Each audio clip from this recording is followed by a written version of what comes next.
I'm going to try this new thing here, storytelling, astral projection, out-of-body experiences, lucid dreaming, a place to share stories, experiences, questions, have a good time, and an area with like-minded people. I'm Juice, or hosting out of New York, and been interested in out-of-body experiences and this subject for over 30 years, but been practicing off and on for the 30 years. And it took me over 20 years to have my first experience, which was a long time. But I didn't practice the whole time for those 30 years. It was some years I took off, didn't practice, and I get back into it. And I'm like, then I would take off, and then eventually I'm like, I got to do this. I want to experience this, and I put my heart and soul into it, and finally I made it. I had some experiences, and I'm hooked. So that's my story.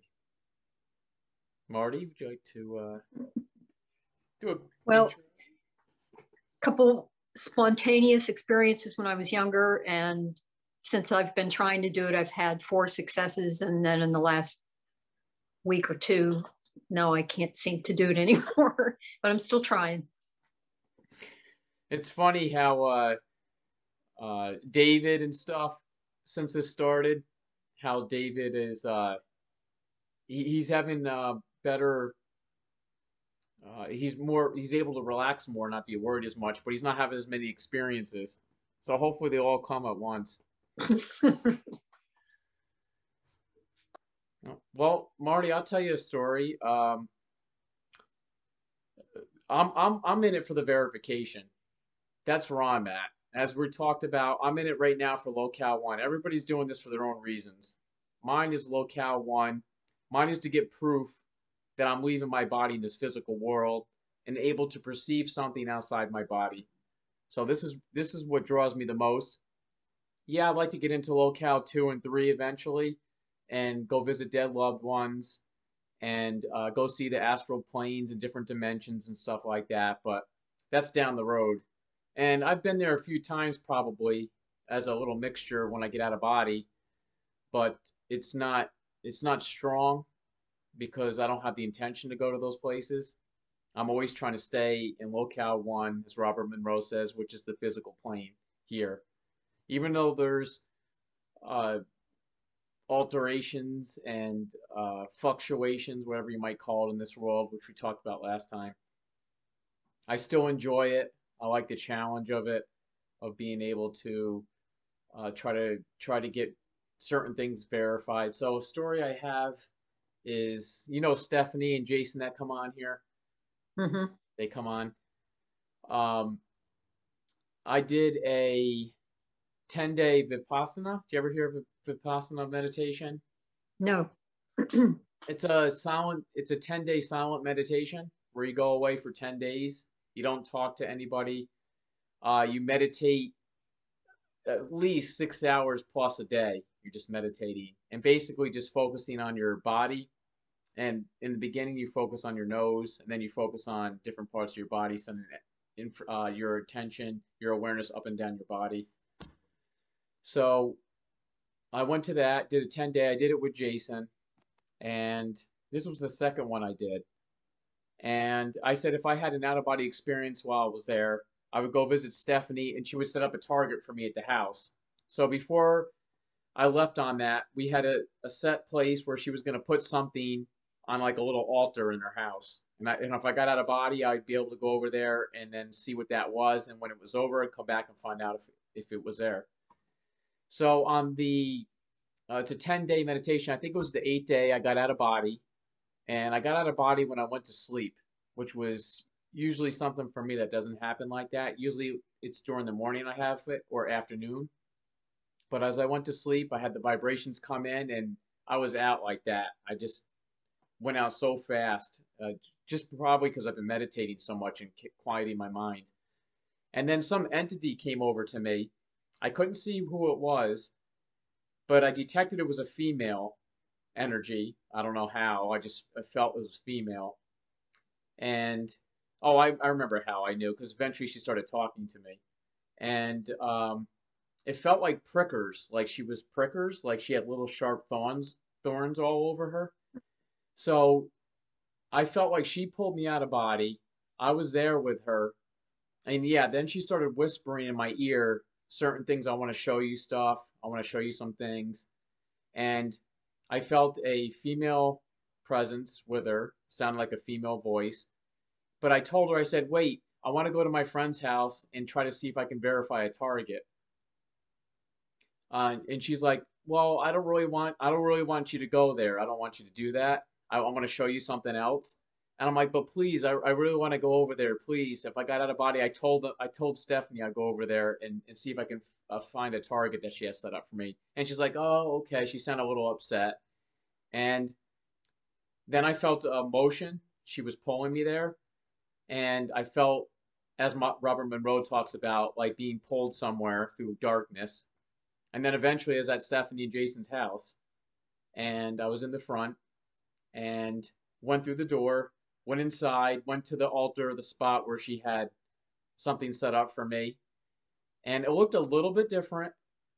And there was a drawer there which wasn't there in real life. There was a drawer, so I pulled the drawer out, and there were some things inside there. So I memorized two things that were in there: a business card holder and a tape gun. And then once I was done, she was like, "Okay, are you finished now? Are you happy? You satisfied? I brought you here. You got to see this." I'm like, "Yeah." She brought me back to Vipash. She brought me back to the Vipassana place, and this was in Dallas, outside Dallas, Texas. And then when I got back there, she brought me through the different dorm rooms and stuff like that. And she was showing me different people sleeping and stuff like that. We were going through the different dorms and stuff like that. And then she brought me back to my room. And then it started feeling like a little like a sexual feeling. And then as it started getting into that a little bit, I felt like a lot of prickers around me. And then I felt myself go back in my body, and it was over. And I felt a little upset because I felt like I didn't get to see everything she wanted to show me. And then I woke up, and then after that retreat was over, Jason and we went back to his house. Stephanie was there, and I actually have this on film doing it. Stephanie came to the door, and I'm like, Stephanie, I saw a tape gun, and I saw a business card holder. And she's like, okay. And then she opened the door, we went in, and when we got there, she had one thing. There was no tape gun there, but she had some type of creature that was there, some weird looking creature thing. I don't remember what it was, some little statue of something. And the second thing she had was her business card and a business card holder. So that was pretty amazing. The business card holder I saw when I was out of body didn't look exactly the same as that business card holder, but it was a business card holder with her business card in it. That was the second object she put there. So that was for me, doing things like that is exciting, but I would like a little bit more. I'm getting a little picky with this, and Stephanie and Jason will say that too. But I'd like a little bit more verification and accuracy. But that was pretty good. I was happy with it. Yeah, wow. That's that is so cool that you're doing that. You know, Yeah, I have my selfish motives, but your scientific curiosity is admirable, laudable. So, thanks. yeah, I wish you success. Oh, I don't know if anybody will ever get convinced though, but you know, the trouble is, it's like you said, things are a little bit different, even if it's locale one. And so then people are skeptical because of that, you know, so I don't know how you ever get a handle on that. I did some more verification tests and also filmed them too, but I'll save that for another story one day. So I'm always setting up tests. And I'm setting up tests here with my father and stuff like that while I'm staying here with him. Cool. So would you like to tell one of your stories Well, your past? I sort of have an interesting thing. It's not exactly the same as this, but for a while I was taking Tai Chi, and one night, and there's this little thing, and I do it periodically. where I try to like imagine I'm breathing in energy from the universe, and I breathe in goodness and compassion and power and love, and then I breathe out empty air. And so each breath I'm like charging up my battery and breathing out empty air until I feel like I have a really good charge going. Mm-hmm. And then I try to send out this huge bunch of energy, like on a catapult or flaming arrows. It'll depend on what I feel like using, but I think at that time I was using imagining a fog going along the ground, and who I send this out to is my enemies, or people that I think are like enemies of what I believe in, because the theory is that the reason that they're acting badly is because they're frustrated from they're trying to become powerful in a bad way, because if they felt like they were powerful, they wouldn't have to do these things. Think of conspiracy believers and things, you know what I mean? That Yeah. it's like if they just were secure in their lives, they wouldn't need to be grasping at these stupid things. But anyway, so I do that, and I couldn't do that for a while after my husband died, but now I'm getting stronger and I'm doing that again. Anyway, going back to this one time when I was taking the Tai Chi, and I did that one night, and then about an hour later, I had this feeling of, it was like the power of a fire hose of extreme energy going through the top of my head all the way down. Have you ever had that? It was the most, wow. I mean, it was just an amazing Have you experience. Heard of Kundalini rising? People have said that. I don't know what it is, but okay. Is that what it is? Oh no, I don't know. I didn't know if maybe you can compare it, but it came to my mind when you said that, because it's supposed to be very it's powerful. funny you said that, because someone else told me that years ago. Yeah. But I don't know even what it is. I should look it up, I guess. It's some type of power that builds up through your back spine, and it travels either up or down through your back, and it's so powerful. This was going down, and it was quite amazing. I'd heard another person who was taking the Tai Chi had an interesting experience as well.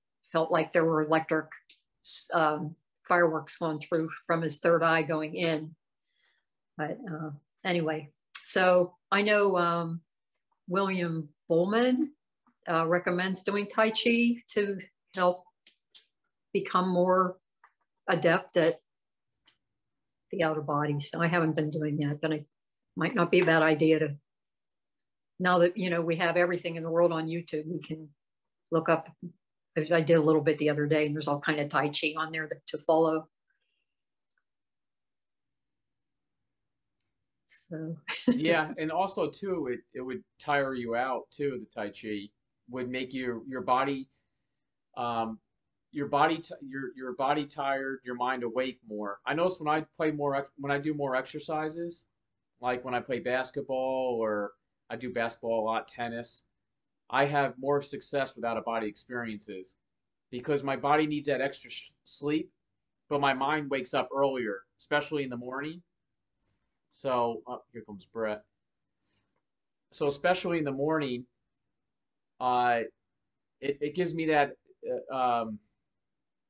that extra ability for mind awake, body asleep. I mean, it just heightens that, and I'm sure the Tai Chi does that too, because it's a physical activity. Would you consider it an exercise? Tai Chi? Yeah. Not really, not No? compared to other things that I've done.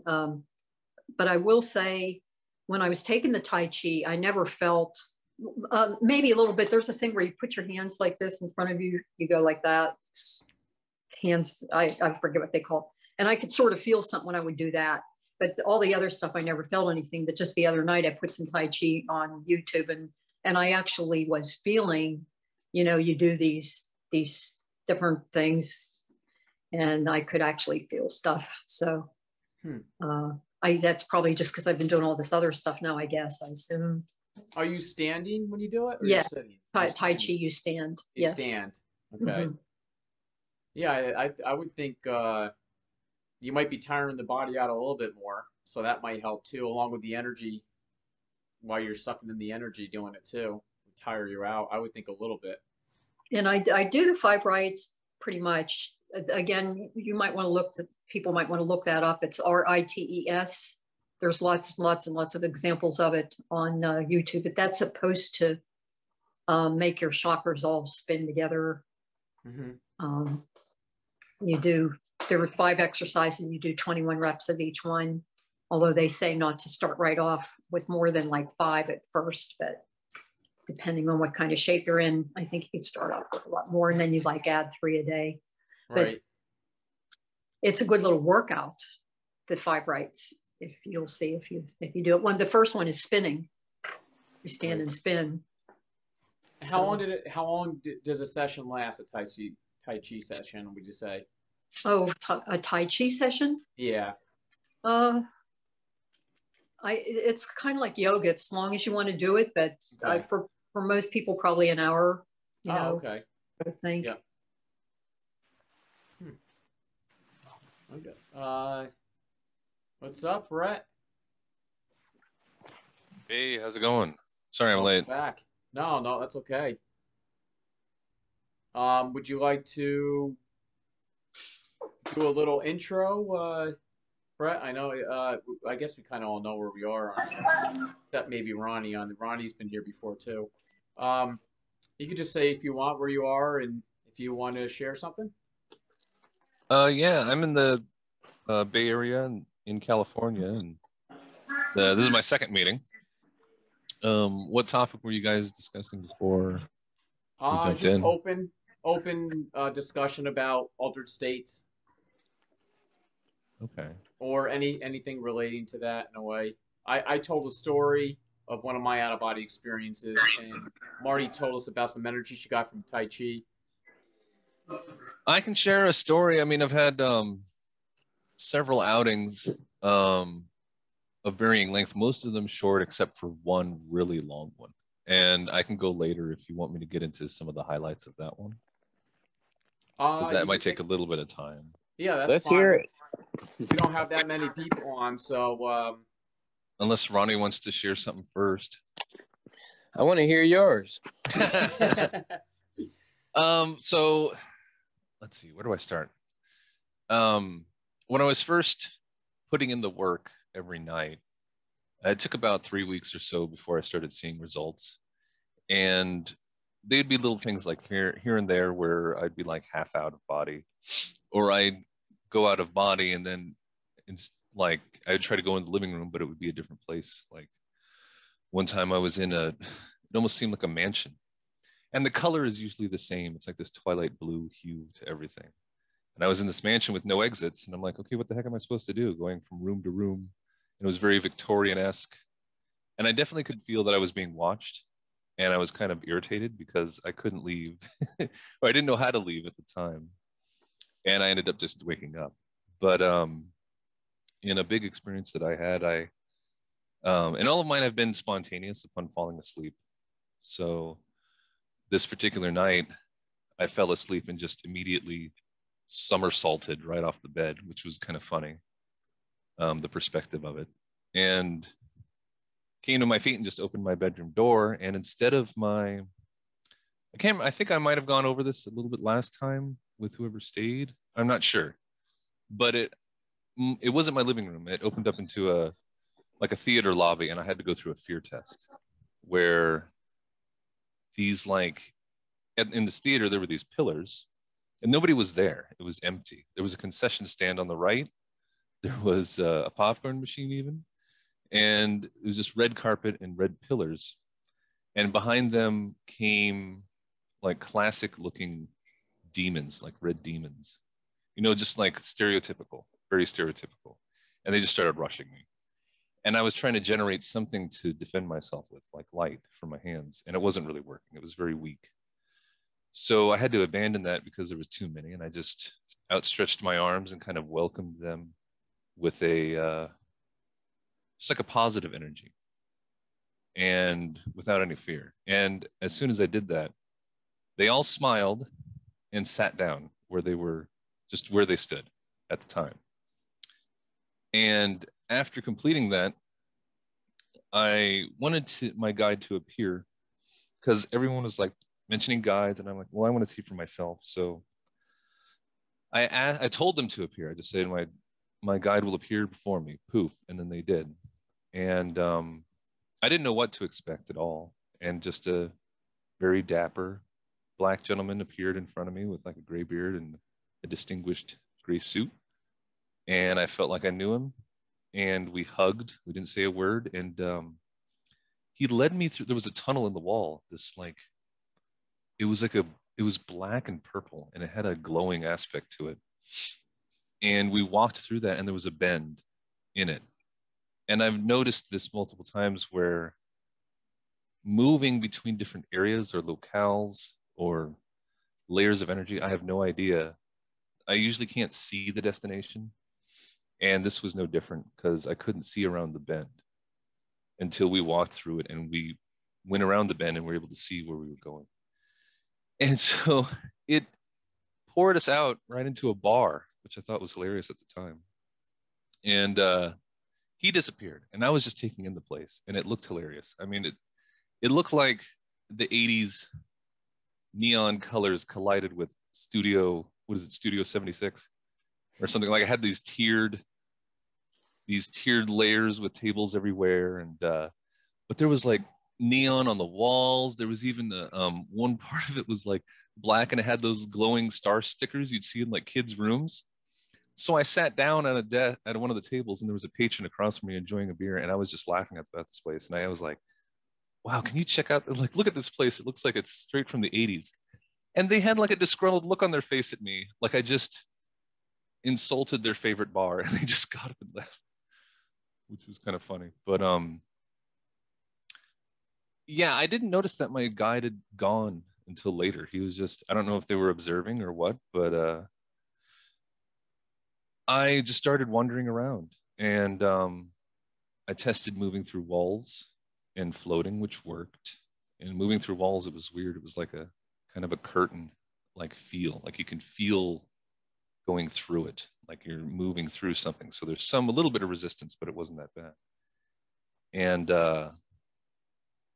I went to another bar. It was packed with people. There was people everywhere, and they looked human. I mean, this just looked like I was anywhere else in some big city. The ceilings were really high, I did notice. And I remember sitting down at a booth and talking to some people, and I wish I knew what we were talking about.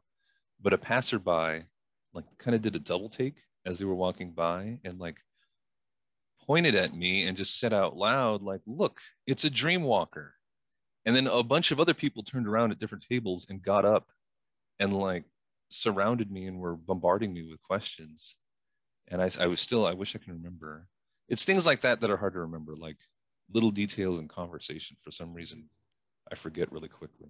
But yeah, and then one of them wanted to interview me and sat down and asked me a bunch of questions, and told me where to meet him later for the interview, which led me to a fair. It was this giant fair, like an outdoor, almost not like a flea market, but it had like tents and everything. And it was so dumb. His radio station, like he was a DJ, right? And his booth was literally one of those like small radio kiosk kind of things you see at fairs, right? Like 10 blah blah, and like with the name, it was really tiny with like a small stage next to it. And he had me get up, and there was no interview. All he did was replay the answers that I gave him from the bar, but they were just coming out of the ether. Like it was sound coming from no discernible source. Directed towards the it was like 8 people in front just looking at us. I'm like, really, this is the interview? And I felt kind of conned and irritated. So I left, and I was walking away from this fair. This part's kind of funny, but up pulls this big, like, it was like a Cadillac, this white Cadillac convertible with these 2 ladies in it, these young ladies wearing practically nothing. And I was like, I remember that one of them got out, and I was like, "Why are you dressed so skimpy?" And she looked at me like disgruntled, and she's like, "F you, white boy." And I was like, "Okay, I'm sorry." I was kind of confused because they were white too, and so it was. I was like, "Okay, I get it." And I remember walking away, and a lot of the experience was kind of like that. It was very crowded. Um, it felt like a fulfillment zone for fun, and that's basically it. And nobody was particularly. It was just like regular people. If you took away any kind of inhibitions, because there's no fear of death or anything, you can drink all you want and feel the effects, but you're not gonna. Maybe there's a simulated hangover, but there's no repercussions. It was just freedom to do whatever. So I left that area. I remember, I mean, I was in a square, and there was a terminal in the wall, like a computer. It was really kind of retro looking. It was just big with like big screens around like CRTs on the side. And I could play games on it, and other people that were on my team were on the screens, which is kind of interesting. Went to a frat party on the side of a butte overlooking this huge valley, and it was a bunch of like what you would expect, like alpha bro kind of guys, and the lead alpha bro, he was like sitting on a raised dais with his like cronies in front of him, and he had this crazy looking pet. It was this it looked like a giant dog. I can't remember if I went over this last time if you were here, Juice, but it was this big dog looking creature. Like it had the fur kind of like a chow chow, but shorter. The head of a barn owl. And it had a long, like a big snout with a bunch of, it was huge teeth, but they were matte red. And its eyes were solid green. And the only way I could tell that it was looking around at us is because I could see the muscles moving around the eyes. And I instantly could tell that this thing was intelligent. I just had that feeling from it. And I remember asking the guy, I'm like, what is that? And he was like, oh, this is my manticore, which I thought was kind of weird at the time because I'm familiar with manticores from Greek mythology, and it didn't look anything like that. And I asked him, like, can I pet it? And he's like, no, no, no. Because I got the sense that this guy was even afraid to pet this thing. But later on in that party, I was kind of disappointed, just mainly with the whole experience, just because of how the people were acting around me. I didn't know what, like, maybe I expected that there would be more kind of an enlightenment with individuals living in these places, like out of body, like outside of this earthly existence, right? This is one of my first times interacting with inhabitants.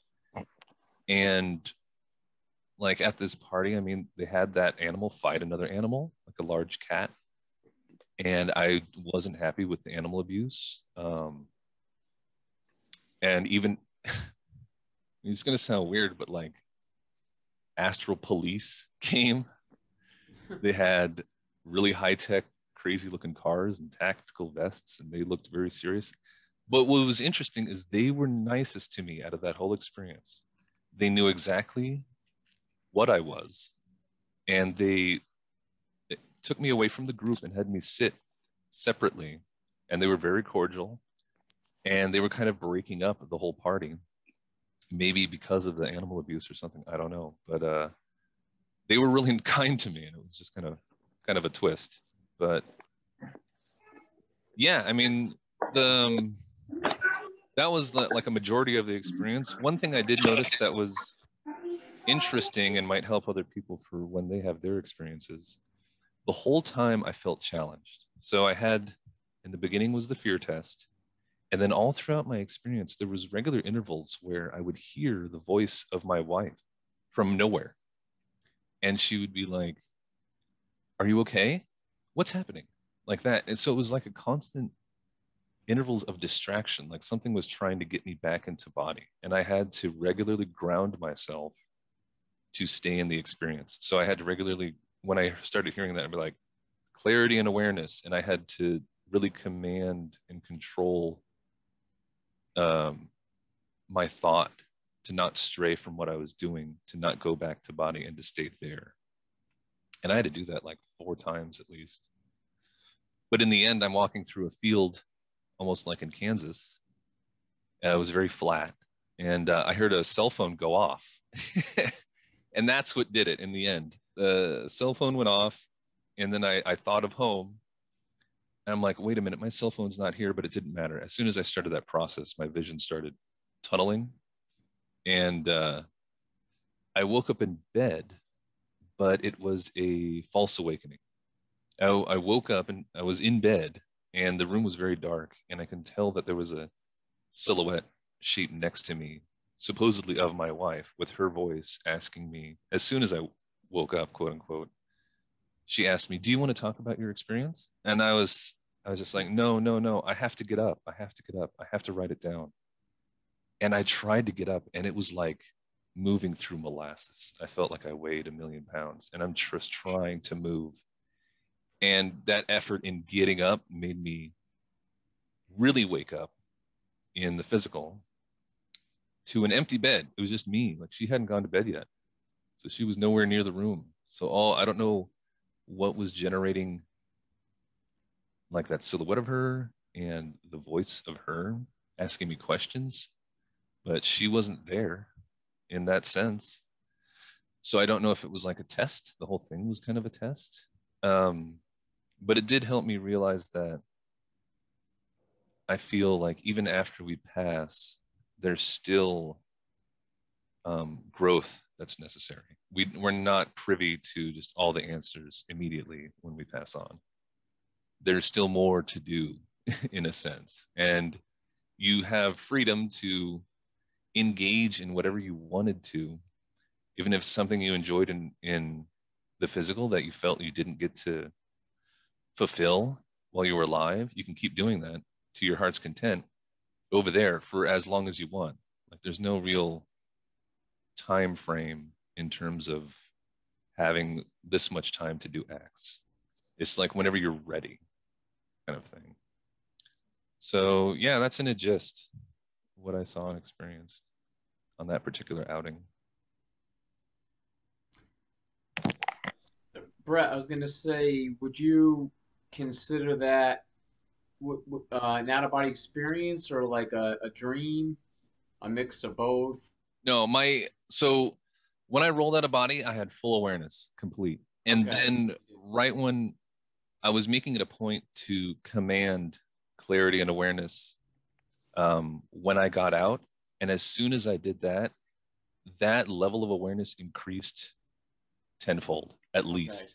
It became hyper perception and hyper thought. And that was it felt so incredible. I wish I can put you guys in my shoes for what it felt like at that time, because there's really no words. It's every single thought was deliberate, which I can't even relate to here. It's like there's no stray anything.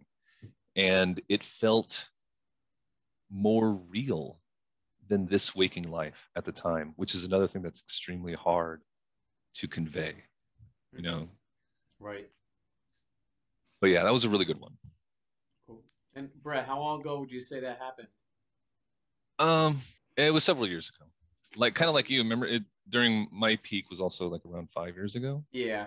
I can probably find the exact date because I wrote it all down. But I still remember it really well, and I wrote down as much as I could at the time, thankfully. Yeah, I mean, with the research and stuff, even you have something so vivid, that can also be forgotten and deleted in our brains as time goes on. Right. Some experiences I have, I'm like, now I think back of them, almost can't remember some of them. And that's why it's so important to journal and to make notes as soon as possible. Yeah, late 2017 was that one. Okay. Yeah, and what's interesting too is like the recall for that one was kind of, usually the recall seems like normal dream recall for most, where it kind of fades. Like you need to write it down, it starts fading. I did have one experience though, where as soon as I woke up, it was like the movie Contact. I had my memory of the event redacted instantly upon awakening. So there was chunks of time that I remember with no content. And then a period of time where I do remember the experience, but everything before that, like how I got there, I remember I did something, but I don't know what it consisted of, which was weird. You know, you were saying you were expecting those people to be a little more holy, or whatever you want to call it, upright citizens or something. What Michael Newton was saying about locale 2, that most of the people there were either insane or nearly insane and just acting on impulses, and just, that it was hard not to be drawn into it. That, you know, you remember that chapter, can't remember, chapter 11 or something, I think it was, about locale 2. So maybe yeah, that's where you were. I do agree. Like, I think it was a relatively low vibratory area. I think there's many areas that are kind of like for fulfillment and just pleasure, but I don't think they're kind of base areas, right? And the people that were participating in those were also on that same wavelength. They just weren't particularly kind or nice, just doing their own thing. And but yeah, I think it was relatively close to the physical. I mean, it looked very Earth-like, even though there was things here and there that were different. Like there was one really large tower in the center of the city that was used as a flying course, which was kind of fun. And I did fly through it. It had arches all over it, like a track. And even though I was the only one using it, which was kind of weird, but yeah, I do agree with you. I think it wasn't a very enlightened area in the first place. Ronnie, are you there, Ronnie? I'm here. What's up, guys? I'm Ronnie. I'm in Vegas. We just went through a mini hurricane, followed by heavenly clouds and sunshine. You wouldn't even have thought that this wind / dust storm with stuff flying everywhere would have ever happened. It was crazy. And Brett, that was a cool story. I dug that. So as far as myself, yeah, I've had many different out-of-body experiences. Right now, I'm focusing, because I'm kind of the mindset now that I'm getting really more and more sure that a lot of these experiences it's sort of a personal simulation. And I don't want to like use the word simulation like computer simulation, but I'm really coming to the conclusion that these worlds, well, one of the aspects that we can wind up in worlds that we're actually creating. And my goal is to start controlling the world instead of me just kind of going to these places and just kind of being a spectator and just, you know, whatever happens, I'm just kind of, you know, trying to deal with it. I want to gain more control of these situations. You know, for example, some of the people, and it's kind of weird how many people wind up doing jobs on the other side, like jobs helping people and jobs, you know, that have to do with death and someone just, you know, being in an accident and now you're there and you're like in the middle of all this craziness, you know, and I've never, you know, run into anything like that myself, but, you know, in a situation like that, I want to be able to say, nope, I'm not going to do this. I'm, you know, I'm not going to really be part of this. Not that I don't want to be helpful, but I really want to see how much control we have over these experiences. That's where I'm at now. I was calling them interdimensional, but I'm starting to think that at least some of the time, you know, these places that we wind up in, we really have full control of the situation. Like Brett, when you came up against those demons or so-called demons, as soon as you exerted control, you see what happened.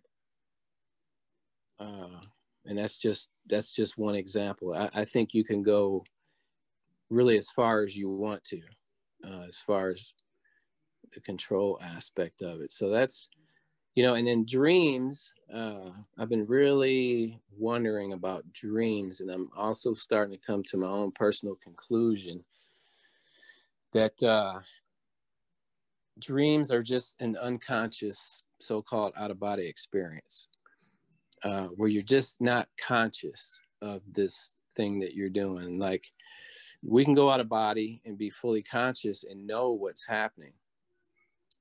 And there's situations where we do this and we just don't realize, we don't sit there and go, yeah, I know what's happening here. You know, wow, okay, you know, I got control of this. And so I'm working hard to, in my dreams, to wake up in the dream, and instead of just being a participant, you know, just someone that has no control of it, just gaining control of the whole thing. So, you know, and then there's other aspects where, you know, personally, I wake up in other versions of myself. I think it's myself. And I'm so amazed about it, but that I don't take control of it. I'm just like, wow, I'm in this wow aspect. And I really want to, you know, I just want to start exerting control of these experiences, not, you know, in a good way, you know, but for me, it just, that's exciting. You know, once I can get to that point, and I've done it before, and Brett just did it, you know, in a sense. And I've heard many other people who have, without even thinking about it. I think once I can reach that point where I'm the master of that universe, so to speak, that it'll take it to a whole new level. So that's kind of where I'm at with it. Yeah, that's it, really. Ronnie, you think it's easier to control the physical plane, or do you think it's easier to control the out of body planes? Well, we have control in both, but here, well, I'll answer that question. Out of body, that plane is much easier to control. It's the type of place that you can manifest anything quickly. It's a thought. It's like what's the word I had? It's a thought plane. It's you know, like you can literally think up an elephant with a dog's head and it'll appear. I mean, you can't do that here, but you can create an elephant with a dog's head. It just takes time. So everything that happens on this plane, since it's denser, you know, they call it the material plane, but I think the only difference is the density and the level of vibration that we're dealing with here is a lot different than what we're dealing with over there. And, you know, it's just the same, you know, people talk about manifestation all the time. That's huge, right? You can manifest anything you want, which I truly believe that. It just takes time. It takes more time, more effort, more focus, versus over there. If I want a Lamborghini, it's going to happen like right there, you know, and that's the fun part, you know, part of the fun anyway. If I want to fly, you know, here, I got to figure out, it takes a while for me to figure out how to do that. But there, if I want to fly, it's instantaneous, you know, I'm flying, you know. If I want to go somewhere, you know, there's at least two ways to travel. There's a movement aspect where if you say you want to go to your friend's house, you can fly to your friend's house. But how that's going to go is the first thing that's going to come in your mind is, I want to fly to my friend's house. Now, if you just think I want to be at my friend's house, you'll be there faster than you could even complete that thought. It's just like going back to your body. You know, as soon as you think of it, usually, or a lot of the time, it's instantaneous. It's just bam, you're back. So those are the two things that I've, you know, when I want to move around in the astral plane, I like to fly. I try not, you know, I don't want it to be instantaneous because I love that whole flight thing. It's just like unbelievable. I'm like, I feel like Superman, you know. Oh yeah. And I believe that we are superheroes out there. We just don't know it. And once we get to that level of faith, you know, faith and belief, we will, you know, you will literally be a superhero out there, be able to do whatever the heck you want. Now, I hear a lot about people, like even Brett was saying, like there'll be a voice or there'll be something that starts to try to pull you back. That one I'm not quite sure about, but to be honest with you, if I was to come up against something like that and someone was trying to control my experience, when I run into that, the first thing I'm gonna do is I'm gonna question them. Why? Why do I have to go back? Why do you want me to do this? Why are you in control of my experience?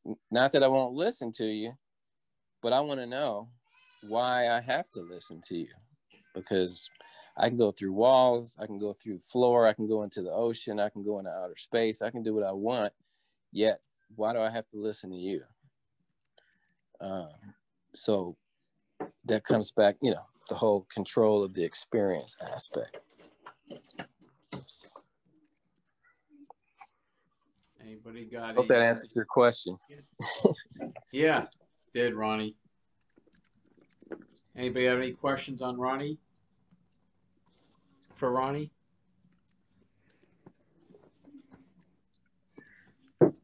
Yeah, Brett. Yeah, when it comes to control, I mean, I'm curious about that as well.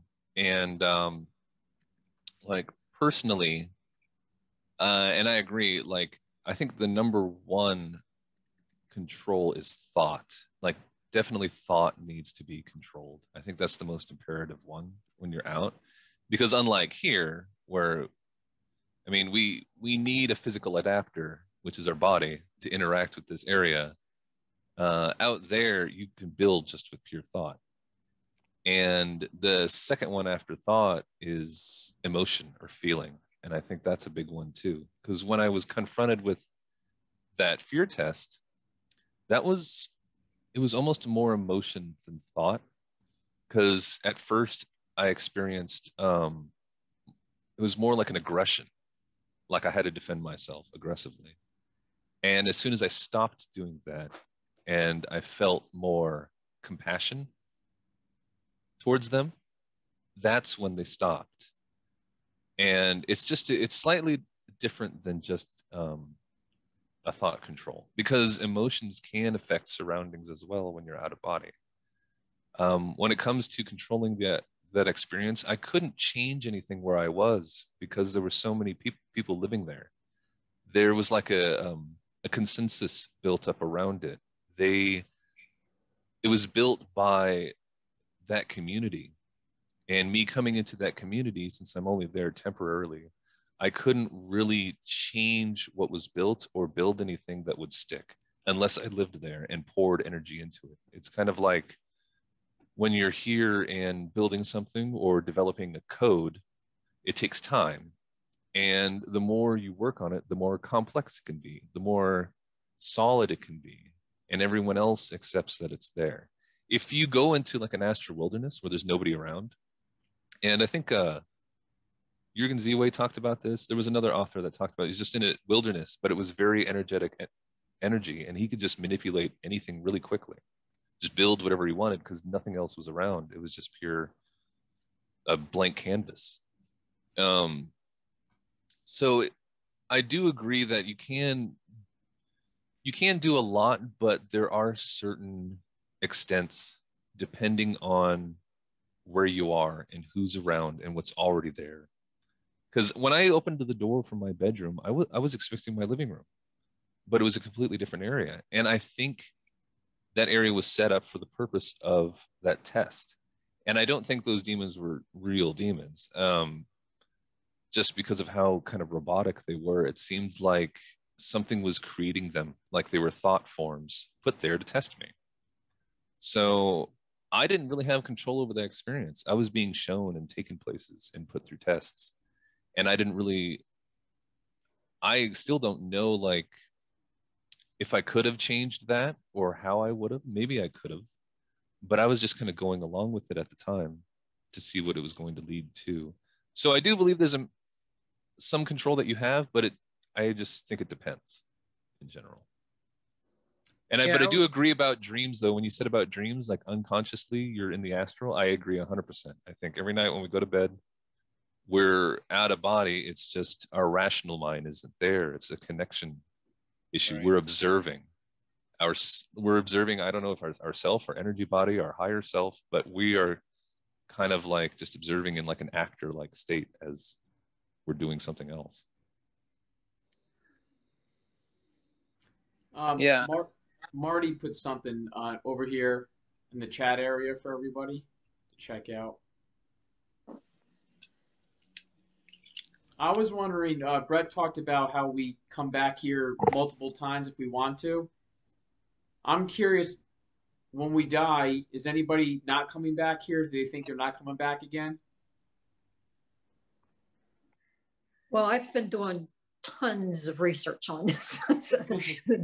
Deceased, what happens to us, and the Michael Newton thing I have found to be the most, well, I'm sort of left-brained like you are, Juice, looking for evidence. And since he came from a place of being an atheist and it was opposed to the whole New Age stuff, and he was in California, heavily exposed to it all. And then he was a psychiatrist that would regress people to their childhoods to help them with their present day issues. And then people started having memories from between lives. And so he started sort of specializing in that. And he ended up doing over 7,000 people over a 30-year period. So Richard Martini is a movie director who did an interview with him. That's on YouTube. And there's stuff, Buddha at the gas pump. You guys have probably seen some of those interviews. No? Good interviews on, there's a whole bunch of stuff called Buddha at the gas pump. All kinds of stuff on there. Good interviews, intelligent interviews with people. But anyway, the Michael Newton thing. But I'm sorry, I'm making a long story longer. What they said is that nobody has to come back. But that somehow or other, you have like these groups of entities that are your soul group, your soul cluster, that are on like a similar vibration to you, that you've known through various lives. And somehow or other, you'll be talking with them. And the next thing you know, you're planning another go around here to see what it would be like to be in a different situation. But it's like a play. It's like supposedly like an outline of a play. That, in other words, you ad lib a whole lot, so you're not tied into something, and you can completely go off script. But there's a thing where you're supposed to come in and you have your exit points already planned, death experience, opportunities, should I say, and you can miss one, and then there will be another one down the road.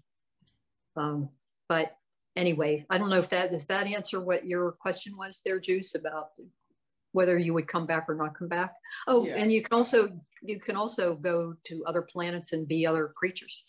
Right. And that some people are reincarnated hybrids. They're half human, half something else. And they said that those people, that Earth is supposedly the toughest, boot camp out there. And so a lot of people who have had previous lives on other planets or whatever you want to call them, they have a hard time with Earth, and there's a lot of suicides with those people because it's just we're too rough here. Right. Yeah. So that's just, obviously not my experience, but again, the Michael Newton thing it's pretty hard to dismiss if you listen to all his evidence.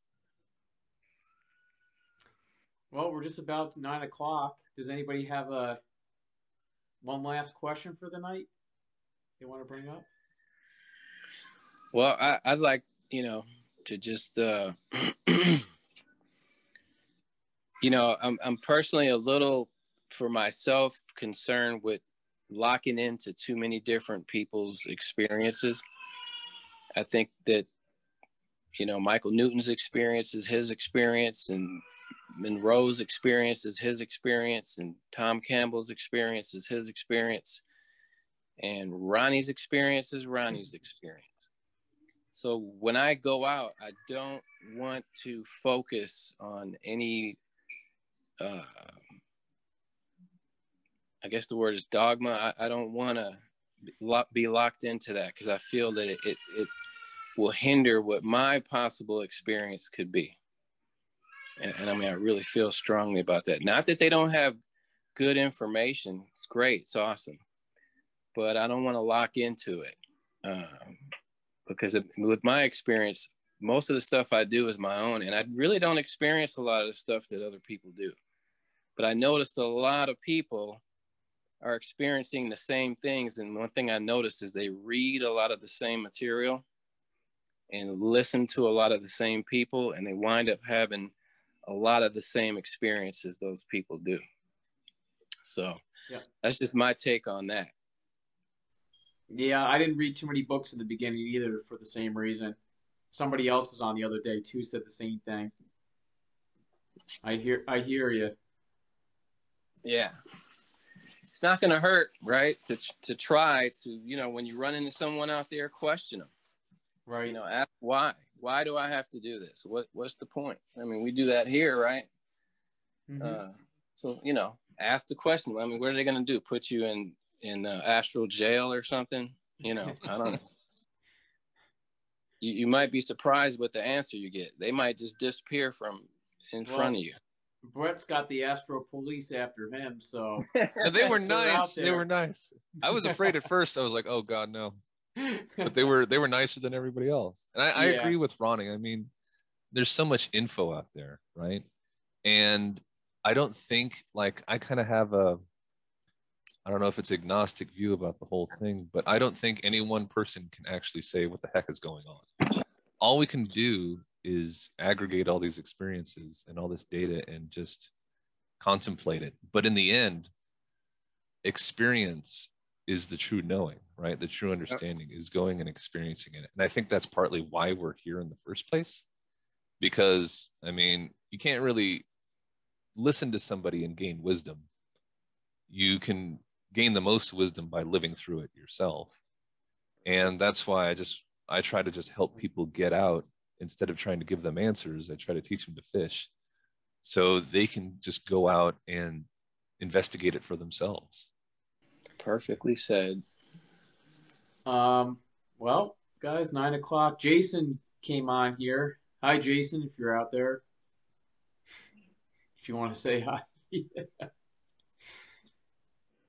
I wanted to thank Jason for connecting me with Karen. That's been oh, there we go. You're welcome. Yeah, that's been awesome. That's been awesome. That's been awesome. Wrong microphone on. Talking about. All right, guys. Monday is the last of the book, the 3 chapters. So hope to see you guys there on Monday if you want. Thanks for coming out for the first storytelling night. And I'll do another one of these. And I'm going to start doing some meditation ones too soon. Some group meditations, and then talking about experiences after we do it together. Good night, everybody. Thanks. Good night. Thanks, Juice. All right. Good night, guys. Good night, John. Bye.